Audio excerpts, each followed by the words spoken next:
वालेकुम अस्सलाम वरहमतुल्लाहि। मेरा नाम नगमा है और मैं एक कॉलेज स्टूडेंट हूँ।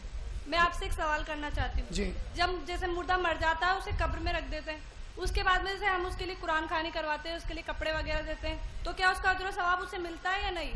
बहन ने सवाल किया है कि जब कोई मर जाते हैं तो उसके मरने के बाद उसे कफन पहनाकर या उसकी मैयत को रखकर कुरान मजीद वगैरह पढ़ी जाती है, तिलावत की जाती है, तो क्या इसका सवाब मुर्दे को मिलता है या नहीं मिलता है?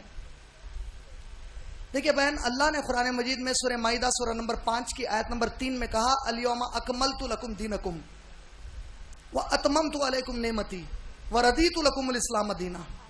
आज के दिन मैंने तुम्हारे लिए दीन को मुकम्मल कर दिया है। आज के दिन मैंने तुम्हारे लिए दीन को मुकम्मल कर दिया है और वो तमाम चीजें जिससे कि मैं तुमको सवाब देने वाला हूं वो सब मैंने तुमको सिखा दिया है और दीन इस्लाम से मैं तुम्हारे लिए राजी हो गया।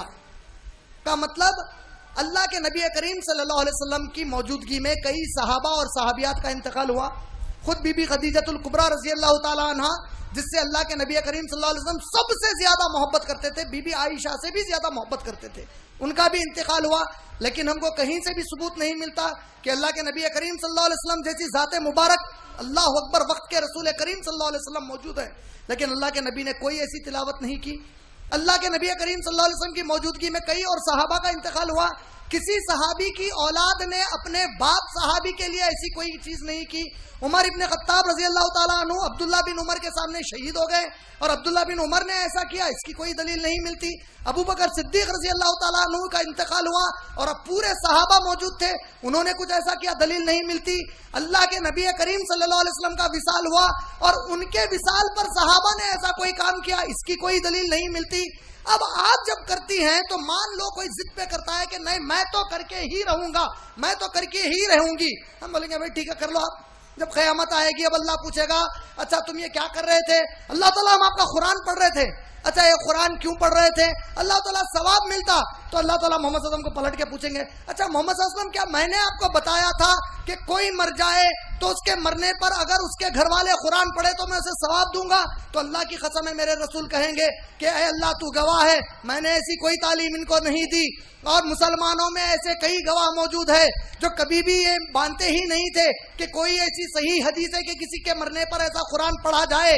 तो अब अल्लाह पलट कर फिर इसको पूछेगा देखो भाई तुम्हारे सामने तो तुम्हारे नबी कह रहे हैं कि ऐसी कोई तालीम उन्होंने नहीं दी, तो क्या आप अपने नबी को वहां झुटलाने की जुर्रत कर सकते हो, हिम्मत कर सकते हो? अल्लाह की कसम है नहीं कर सकते।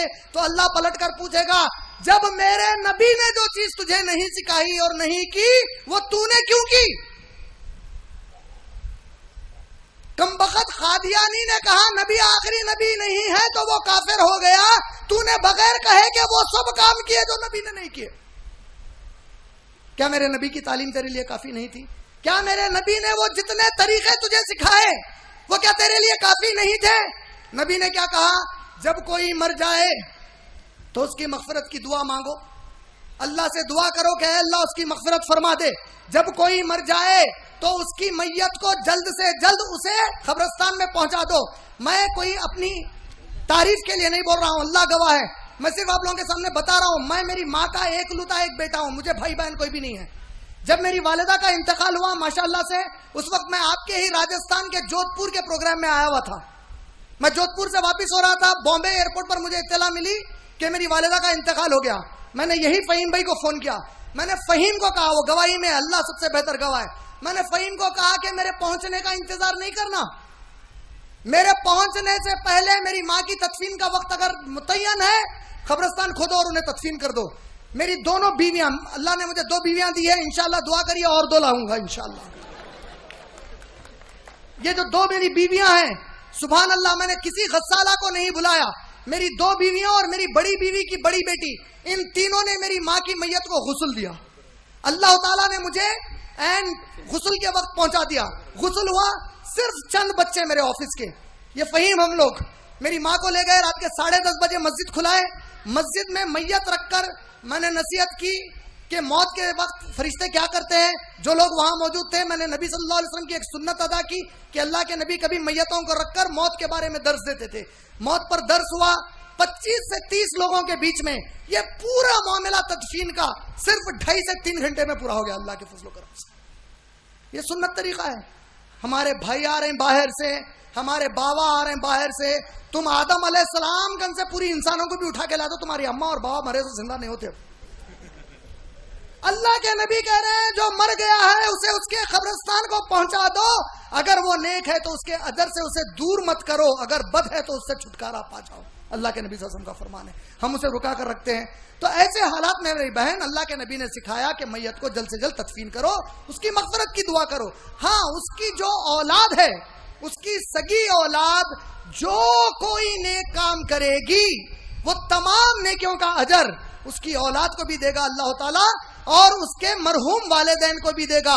मैं अल्लाह रब्बुल आलमीन से दुआ करता हूं कि ऐ अल्लाह, जितनी भी मेरी माँ के इंतकाल के वक्त से आज तक जितना भी मैं तेरे दीन के लिए जहां भी फिरकर तू ही मौका दे रहा है, जो भी काम कर रहा हूं, है मेरे रब तेरी जात पर यकीन है, तू इसका अजर मुझे भी दे और मेरी मरहूम वालिदा को भी दे दे इंशाअल्लाह। और आप यकीन मानिए, मैं फहीम यहाँ पे है, उनसे ये भी कहता था कि कभी ऐसा वक्त आ जाए कि मुझे किसी प्रोग्राम में बुलाया जाए और मेरी माँ का दम निकल जाए, अल्लाह की कसम है वो प्रोग्राम के लिए चला जाऊंगा, माँ के साथ नहीं रुकूंगा। क्यों जानते हैं?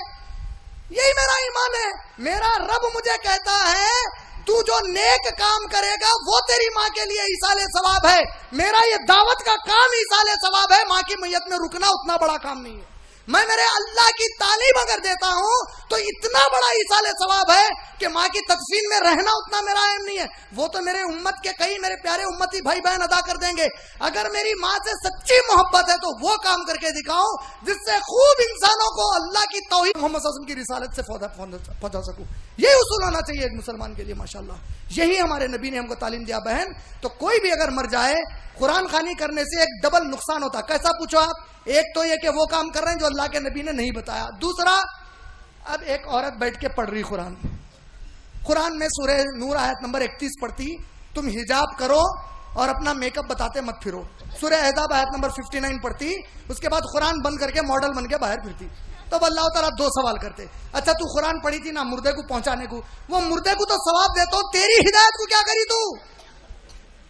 अच्छा तू पढ़ा ना रे बाबा को सवाब जाओ, बल्कि ये कुरान में लिखा 5 वक्त की नमाज पढ़ा नहीं पढ़ा। अच्छा तो तू ये बोलना चाह रहा कि अच्छा जो मर गया उसको सवाब दे दे, मेरे को हिदायत मत को तेरी कुरान से। हम कुरान का मजाक बना रहे, नौज़ बिल्लाहि मिन ज़ालिक। ये सब चीजें अल्लाह के नबी करीम सल्लल्लाहु अलैहि वसल्लम और सहाबा से साबित नहीं है। मेरी बहन, अल्लाह हम सबको